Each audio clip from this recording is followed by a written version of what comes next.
बिस्मिल्लाहिर्रहमानिर्रहीम। अस्सलाम वालेकुम दोस्तों, माशाल्लाह मुबारक हो। मैथ्यू हेडन के इस्लाम के बारे में अच्छी खबरें आ चुकी हैं। गुज़िश्ते दिनों मोहम्मद रिजवान ने मैथ्यू हेडन को कुरान मजीद तोहफे में दिया था, जिसके बारे में मुख्तलिफ बातें गर्दिश कर रही है। इस वीडियो में मोहम्मद रिजवान ने तमाम तरह हकाइक से पर्दा उठा लिया है और उनका मुकम्मल बयान आप लोग इस वीडियो में सुन सकते हैं। जो भी दोस्त मोहम्मद रिजवान को दिल से चाहता है और उससे मोहब्बत करता है तो इस वीडियो को लाइक कर लीजिएगा, साथ में चैनल को भी सब्सक्राइब कर लीजिएगा और मोहम्मद रिजवान के इस बयान को तमाम दुनिया में शेयर कर दीजिएगा। अस्सलाम वालेकुम वरहमतुल्लाहि वबरकातुहू। मुफ्ती साहब कैसे हैं आप? ठीक है मुफ्ती साहब, अल्लाह आपको जज़ाए खैर दे।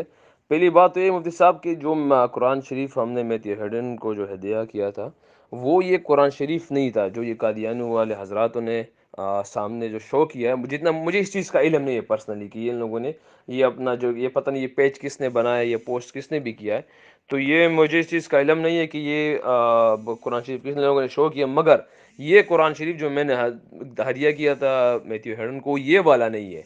वो मैंने किसी और दूसरी मुफ्ती साहब को भी दिखाया हुआ है, उसने कहा कि ये ठीक है। एक आलिम था, उसको मैंने दिखाया कि ये वाला कुरान मैंने उसको दिया हुआ है। तो ये वजह, अब ये जो चीज़ें हैं अब उसको पर्सनली क्या कहते हैं, हम वो नहीं कर सकते हैं, क्या कहते हैं ये, क्योंकि अभी तो हमने उसको थोड़ी सी इस्लाम की तरफ और उनकी चीज़ों की तरफ ध्यान दिया है कि या देख ले, देख सके।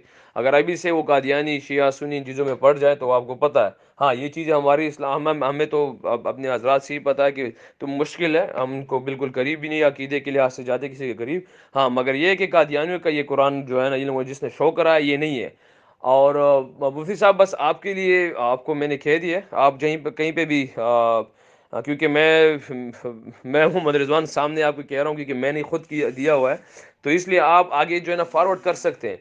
मगर इतने बड़े स्टेज पे मैं अगर ये बात कहूँ तो एक तो पहले इस चीज़ को हम छुपा के करना चाहते थे, मगर अल्लाह वालम वो अल्लाह सामने ले आया, क्योंकि आपको पता है दिन में तो ये चीज़ें है नहीं, मगर अल्लाह ले आया सामने। बहरहाल वो हम खुद तो कर नहीं सकते। आप हजरात से गुजारिश है कि आप अगर ये बात फॉरवर्ड कर दे तो इंशाल्लाह इसमें हर्ज मेरे ख्याल से नहीं होगा, क्योंकि मैं आपको खुद इस चीज़ का गवाह हूँ कि ये वो कुरान पाक नहीं है। और दूसरा ये कि अगर जितने भी हजरात आपके पास है मुफ्ती जहान साहिबान है, अगर वो इसको अपने बयानात वगैरह में कह दे कि यार अगर जो अगर बड़ी सतह पे इशू बन रहा है और इशू बना हुआ है, तो ये ज़रूर अपना मैसेज फॉरवर्ड कर सकते हैं कि रिजवान की तरफ से एक मैसेज है। और वैसे मैं आपको कुरान शरीफ की तस्वीर भी इंशाल्लाह सेंड कर दूंगा, आप वो देख लीजिएगा, वो कहीं ये नहीं है, वो दूसरा है।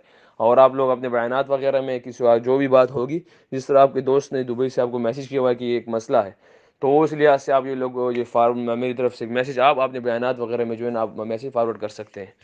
जज़ाकल्लाह खैर मुफ्ती साहब, अस्सलाम वालेकुम व रहमतुल्लाहि व इस बरकातहू। बयान को तमाम दोस्त ज्यादा से ज्यादा शेयर करें।